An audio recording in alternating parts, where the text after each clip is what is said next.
Good morning. Welcome to the Circle of Friends. This is Joanne. I'm here with Carol, and we've had Bernie with us, Bernie Torrance with us Monday and Tuesday. Today's Wednesday, and we're introducing Roger Schuler to the program. Good to be here. So, Roger, it's wonderful to have you here. Thank it has been an interesting week. Yeah, and it's been exciting. It has all been the so good news we've been good hearing. news. I'm telling you, I am so ready for good news. I'm just about sick and tired of the TV as a whole.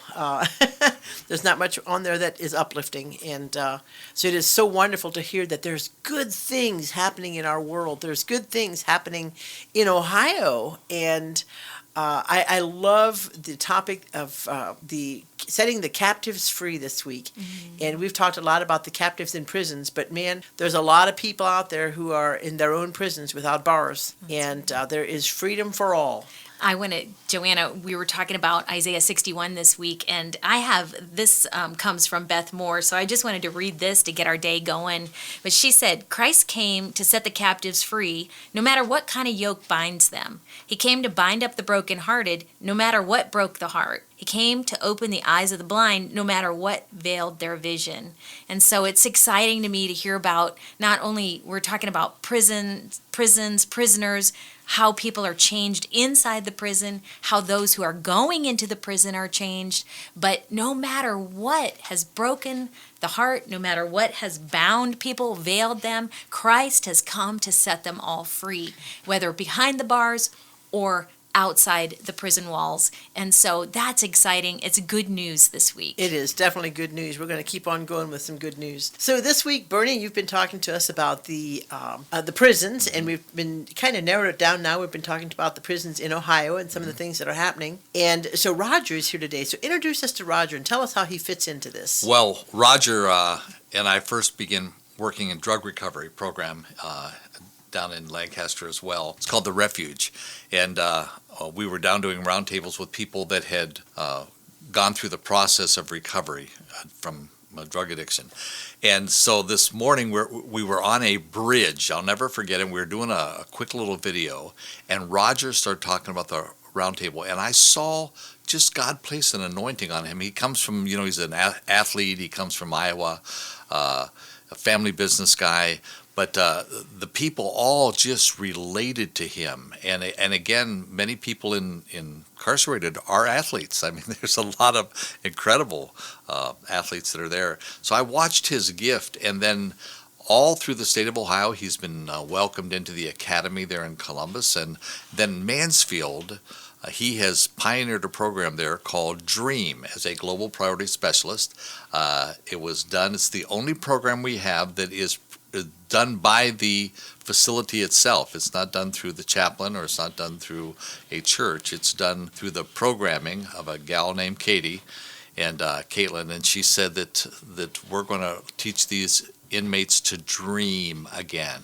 And so that's what Roger's bringing us today is Man, how... what an idea. I mean, you forget that people, you think about going to prison, it would be kind of easy to quit dreaming, especially about anything good. I mean, it seems like it would be, that would just be heavy. Yeah, it's Bernie's been talking about DREAM, but what really DREAM is an acronym. It's Driving Rehabilitation Effectively at Mansfield Correction Facility. And this was birthed out of Caitlin Bunchu, who was a social worker there. And it's interesting how God works, because he took an inmate that had been going through the roundtables at the Lancaster prison, and he got moved to the Mansfield prison, and he started doing roundtables there at the Mansfield prison, and he started attracting a lot of other inmates who were doing this program with him. So Caitlin, being the social worker, checked in with him and said, hey, what are you doing? And proceeded to tell her about the roundtable and everything, and she was curious about that, and she contacted Tim Reed, who was the lieutenant working in the Lancaster prison who was doing these roundtables. And then Tim gave her my contact information. She contacted me and wanted to know more about the Global Priority Solutions. I told her about it, and then they just took it and ran with it. And we might just reintroduce people who are tuning in today to what the Roundtable is. The Roundtable is a discussion. It's a two-way discussion. It's not one way. A lot of times we hear teaching or preaching, or we have somebody lecturing, but a round table is a discussion around a table, kind of like we're doing today here on the radio, but they're around the principles of God, from God's word, from the book of Proverbs. So when, Roger, you're talking about round tables, that's what you're referring to, just so our listeners can kind of catch up with the week that we've been having. So basically what happens is you're sitting at a round table and you're discussing a principle. So the principle for the day might be generosity. And so as a discussion, you have reading material that you read through, and then you discuss the principle of generosity, and then you learn how to apply that to your life. So when these people who are in prison are studying things like dependability and hard work, they're learning about something that is going to change who they are, whether they're in prison or out of prison. Yes, and that's what actually happened to me. I was introduced to the roundtables in January of 2013, and I'd been a Christ follower for almost 40 years, my whole life, and I just felt like I was kind of wandering a little bit, but I got locked into these roundtables, and it changed my life, because I think roundtables, it's a system that allows you a track to run on, a system that can help you really practically change your life. And once I got a taste of that, I know your dad, John, always said they get a hook. Well, I got a triple treble hook in my mouth. And when I get excited about something, because I'm a sales guy, I'm a pastor, and so I got excited about it, I wanted to tell everybody about the roundtables, and I wanted to help them be transformed and changed like I was through this system. So that's why I love to go around training people to be roundtable facilitators wherever they're using these. And these, we've talked about it, but these roundtables, they work in any environment. They're all about relationships. So whether it's a family environment, a business environment, wherever, they work, and they're tried and true because they're based upon the Word of God. So that's how I. God created us as social beings, and as social beings, we have other people. We interact with other people, and we all have people who kind of can rub us the wrong way. And when they rub us the wrong way, we can react in ways that are not Christ-like. And so, as you're studying these principles, you start seeing in yourself, this is where I fall short. This is why this bothers me. And, we talked yesterday with Bernie, and Bernie, you were talking about how you can boss yourself. And I love that phrase. And so you learn that in order for me to overcome this, I have to boss myself. I have to take charge and make the change for myself. Yep. So, but I want to hear more about this dream. Yeah. What's actually happening in the prisons with this? Well, after the social worker got a hold of me, she had a vision, I guess, and her dream was to put in something like the roundtables to help the men be transformed into change. And she was wanting to do that prison-wide. And now we've never done anything in Ohio that I'm aware of where these roundtables are led by the inmates. We've always had churches coming in, and then they would lead the roundtables. But I'm the believer that the indigenous people are the ones that are going to be the most effective in driving change, because they're part of that process. They're part of that culture, as Bernie has talked about. So that's where we feel that you're going to get the most bang for your buck, so to speak. And so we're kind of tracking this very carefully. But where we're at right now with this, Joanne, is that they are in the third phase. With global priorities, they can choose custom values. So they can pick 10 and 10 and 10. And now they have picked the first 3 modules, and they're working through those. And so that's what they like too, is that they have the freedom to pick the values that they think would be best for that culture of that prison. So they're into the third phase of that right now, and I've trained 3 different times over at Mansfield. I'm going to go again on September 6th for the 4th time, and it's really interesting to see how this is changing not only the inmates, but Bernie had talked when we sat down with Caitlin earlier this summer, and she's a transformed, changed person, because we couldn't get her to stop talking. She was just sharing so many stories about the transformation and the change, and so we just really want to embrace her and help her. But it's really fun for people, because we always talk about, well, we hear what's going on in Alabama or Nevada or wherever. Well, here it is right in our own backyard. Sure. And this is Ohio. And what I want people to do is we're doing this so well that people are going to come to Ohio and say, hey, what are you guys doing? Well, here it is. Here's how we run this. The Dream Project is something that that you can benefit from. Now, the key to this, it's already starting to go, I don't want to say viral, but there's a facility down in Lebanon, which is just north of Cincinnati. They've caught wind of what the DREAM Project is doing in Mansfield, so they want to know more information about that. And so I'm waiting to get a call from them. But so again, that's how God's working. It's blowing in the wind, and people are catching it and wanting to be a part of that. So we find that's really exciting. But for me, the key to that is Caitlin, the social worker. This is kind of her baby. She's an entrepreneur, I would say. It was her project, and she took it and she ran with it. But she's been a bulldog on how this stuff works, because she has a sign-up sheet for this DREAM Project. And so when she gets that list, she vets these inmates to make sure that they've shown that they can do this or they will do this and they want to do that. So she kind of vets them into the program. And then they have to have 100% participation to get their certificate. So 10 weeks, you miss one, you're out. You don't get your certificate. Ouch. Yeah, it's ouch. And in prisons, outside of prison, I learned this with Bernie, a certificate is like a piece of gold to those guys. To me, a piece of paper doesn't really mean that much, but to them, it means everything, because they put that certificate in their file to help them maybe look better when they come up for parole, or they can get days off of their sentence. So that's the hook that she has to use that to keep them in it, and she has pretty much 100% retention rate with those people. Then the facilitators, because I train facilitators, and the key to a roundtable is the facilitator. If they know how to facilitate the five steps process of the roundtable, they're going to be successful. Well, she's actually seen me do the training several times, and she sat in on some of these roundtable facilitators, and she's booted a couple of them out because they weren't up to par. They weren't up to par, and so she gets rid of them. So that was just another thing that was interesting. And then the other thing that's interesting with this is that this is a program that they can sign up for, but they do not get any good days. And I had no idea what good days were, and she explained that to Bernie and I. You know, I'm going to interrupt you here for just a minute because we're going to have to take a break. That's good. I need to catch my breath. And we want to have a good description here.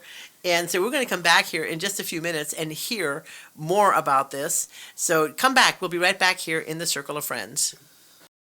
Do you love a good sale? Then call your friends and mark your calendars. You're taking a road trip to Berlin, Ohio. Village Gift Barn's annual warehouse sale starts September 5th. This is our biggest sale of the year, with at least 60% off all merchandise and new items added daily from our 4 sister shops: Village Gift Barn, Country Gatherings, The Gardens, and Moxie. You'll save big on everything from home decor to boutique clothing. You do not want to miss this, but you'll have to hurry. This fantastic sale ends September 14th. Village Gift Barn is located in the heart of Amish country at 4755 State Route 39 in Berlin, Ohio. Follow us on Instagram and Facebook and stay in the loop on all our exciting happenings.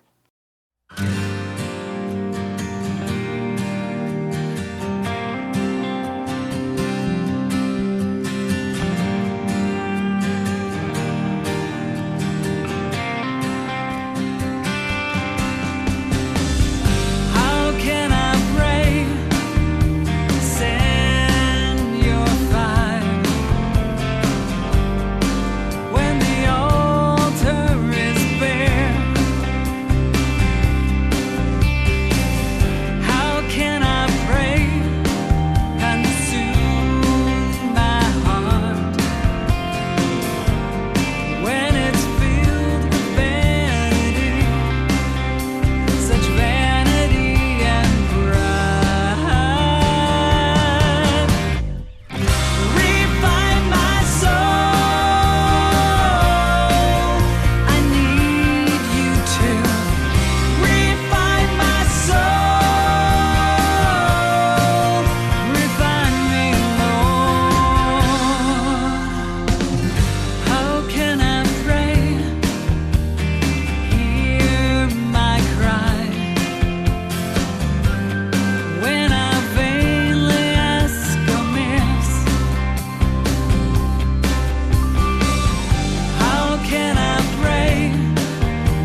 Hi, welcome back here at the Circle of Friends. I'm Joanne, and again we're with Bernie Torrance, Roger Schuler, and Carol, and we have been discussing prisons all week. It's an exciting day, and I just love the passion that Roger you have, and just working with you has been so exciting, and just watching you grow in this, and obviously you're seeing transformation happen, and that I believe is where That's where the fire comes your from. passion Yes. and your fire for this comes from. And so tell us more about what is happening when we take God's principles into the prison. What is it doing in your life, Roger, when you go in there and you're seeing these things happen? Well, for me, we all like to see results of what we're doing. I guess for me, it's like I come from a farming background. Of course, being in Berlin, Ohio, that's very easy to talk about. But it's fun to see the seed that you plant, and then it grows up to be a plant, and then it produces the actual fruit. And so for me, I guess what I've been doing is I've been enjoying the fruits, but the roots had to be planted first. So And then there's some patience involved. yeah, there's patience involved with that. So for me, it's been good then to see, like I say, whoever gets involved with these roundtables, they're changed. And even the Caitlin Bunchu, the social worker over at Mansfield, I don't know if she attends those, but she has been changed because the guys that she's interacting with are changed. And so when I hear stories like that, how it's changed the prison. In fact, she shared a story with Bernie and I, because there are some very talented and very gifted people in prisons. So, Bernie, you've been involved in this as well? Yes, this was such a natural extension, but that creative, because he said DREAM is an acronym, but that's what hit me when I heard about what was happening when people with an artistic gift were re-released. Yeah, and in her office, several of the inmates that were in the roundtable program, they were very artistic. They could paint very well, and they painted a mural on her wall. And I can't remember, Bernie, they painted her favorite, was it a bird? I think a goldfinch or a cardinal or whatever on the wall, and she said it was just beautiful. So when I hear stories like that, Carol, that's what kind of gets me jacked up and ready to go. You know, it hit me just now that when a prisoner is released, that's when they're paroled or they're out. But in that case, the gift was released inside the prison. Inside The the artist prison. became an artist again. You know, the preacher becomes a preacher again. Maybe he had never preached a sermon, but the gift is released. I never saw it because release is such a prison term. So we deal in the psychometric part, they'll say pre-release or release. Are they ready to be released? The releasing is taking place week by week. Wow. It is so amazing, and I'm thinking about how this impacts families. It's just overwhelming to actually try to wrap your mind around everything that's happening. Well, this scripture, I was reading this earlier, and it just struck me, Bernie. In Psalm 68, it says, God makes a home for the lonely. He leads out the prisoners into prosperity. You know, I've been places in my life where that creativity was totally stopped in my life.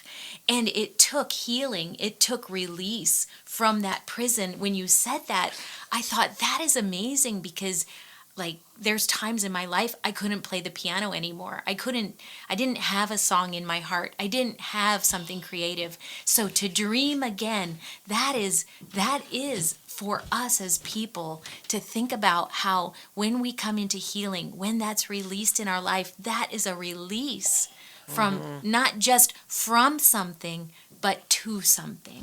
How beautiful that's beautiful. that is. Absolutely beautiful. A place of prosperity.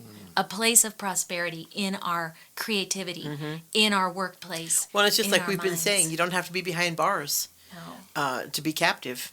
And you know, when you have that release and the music comes back. I mean, I try to picture myself. I've always dreamed of playing the piano. I just like to learn to play it once. So, but to feel like the creativity part of you has been stifled, and then to see that blossom again and to prosper again. It's such a beautiful picture. And Roger, when you said that, it's like for them, not only it's like they're doing that for themselves. I mean, they're benefiting from that, but then to see that Caitlin, I think that's her name, is how she's blessed, how generosity comes. Those virtues are released, love, joy, peace. You know, we talked about virtues several weeks back, how those are released in that freedom from captivity in our hearts, our spirits. Well, and I can't even kind of imagine the change in the atmosphere in a prison. Yeah, well, I see it personally with Caitlin, but she's telling us about these different inmates that are in the roundtables, the change that is coming from that. And I'm believing, I think it's Zechariah chapter 4, either verses 8 or 10, it says, "Do not despise small beginnings. The Lord rejoices when he sees the work begin. And the work has begun in Mansfield. And I know that he's going to continue to bless it because we're going into that fourth phase. I mean, she wants this to be a program prison-wide. That's her dream. That's What really percentage of the prisons is involved now? Is it just a small percentage at this point? I would go ahead, Bernie. We're in 23 facilities now, but this DREAM project is the first one that is driven in programming. That's our prayer again this week with the Lieutenant Governor, is that they can see this as part of their programming. So how do people get involved? Like can someone be involved and how? Like those of us who are in the general population, I know that, Roger, you help churches to engage in the process. How does that work? Well, there's a couple of churches I work with locally, Faith Family out of Canton, Ohio. As Bernie's mentioned, they do a lot of things through prisons. And so if people want to get involved, I mean, they can get involved through that church. There's the Word Church up in Cleveland that I've done training up there as well for those people because they're going into the Grafton area and doing work there. So I guess there's my it would be get the word out to other churches that want to be involved with this. I mean, it's something that once you learn the roundtable methodology, then you can go wherever to do this. But my prayer was that we would get churches closer to these facilities that would want to start these programs. And so for me, that's where I would go with that. Mm-hmm. Well, this is all, again, just good news, very good news. So, Roger, tell us more. We're all ears. Okay. I think the best thing that I can help people with, I've talked about the 5 steps, a process of the roundtables. And one of my mentors, Mike Poulin, who is part of Global Priorities, and he's been with Bernie for 30 years, I think, or roughly, whatever. But he says, people ask me all the time, what makes a good facilitator? Mike says, it's simply someone that can follow instructions, that they follow the 5-step process. I've been involved with roundtables with people that I've trained, and I've watched it kind of just come off the rails, and it's not nearly as effective. So the 5 steps really are, the first is you review last week what your action step was and what your rating was for that week, wherever you landed. 1 to 10 is the rating, 10 being best, 1 being the worst. And so then you go into the reading. You read the principle, and as they're reading, they underline something that speaks to them. And then they do the respond, and that's where what spoke to them, they share with that, and then they do what we call the action step box. They fill out all these different questions. It gives them a specific action for that week. And then there's to read that principle every day. And so that's the 5-step process. And so the key to that, though, is that they follow that 5-step process, that the facilitator is part of the process. And so you don't have to know anything. It's not like being a small group leader. I used to be a pastor. You can't get people to be a small group. Oh, I got to have a degree in theology and all that. No, all you have to know in a roundtable is the process. Follow the instructions. Yeah, follow the instructions, and then you facilitate the process, a roundtable facilitator. I never look at the principal value until I do that day. Okay, so I do online coaching and I do mentoring for new coaches. And one of the biggest problems that I see is people have no clue how to set a good action step. You know, they have intentions but not actions. In the prison system, how does that work? Like, I try to picture what kind of action steps are they taking in prison? You know, because they're dealing with a different community. Are they setting action steps to heal their families, or to, where are they going with that? Well, from what I've experienced over at Mansfield, again, Bernie and I went over there and we talked to the men. We asked them what was the most impactful, and one of the men that spoke up, it was the value of attitude, and he said it was really interesting with that attitude. We really went deep. We didn't think we would. But if I was facilitating that particular roundtable, then as a facilitator, I want to help them well, is there somebody that you have a struggle with your attitude? A who? And then it's a where. Well, where? Well, in prison. It's in prison, but it might be in a different cell block or wherever. And then it's a when. Is there a when? And then there's the who. Or yeah, that's the 5, or the what. I'm sorry, Yeah, it's the the what. what. And so you help them walk those W's through, and then they're very specific. So I picture that there's healing between prisoners because there's got to be conflict in the prisons. And I mean, if there's murders in prisons, there's obviously conflicts. And so you would see that there's a lot of healing happening just amongst the prisoners themselves. I might mention that that's one of the metrics that they found is the actual violent outbreaks have been reduced. And so that's one of the measurable things in Lancaster, a 25% reduction in violence. And that was measured in broken jaws. Because if somebody breaks someone's jaw, that means they've got to go to the hospital, you've got to redo, you've got a correction officer. It's a big event. It's yeah. a big event, and it costs a lot of money. And so they can quantify that if we can lower those reductions. And so, and forgiveness is always, when they get to forgiveness, because that's when it totally opens up. So it's, Yeah, I see that online too, you know. But it is, I just think that action step is so important. And it is one of the hardest things for me to teach a coach. And, you know, I mean, make sure that you drive home that action step. I might mention he called them the W's: who, what, when, and where. And so what happens is that if you have those, that's the action, because you're going to come back next week and report on that action step. That was step 1. So. And one thing that I've seen is that each value, each principle, each value brings an awareness. So if it's generosity, if it's attitude, if it's forgiveness, if it's whatever that is, it brings an awareness to us as we read, underline, talk about that value.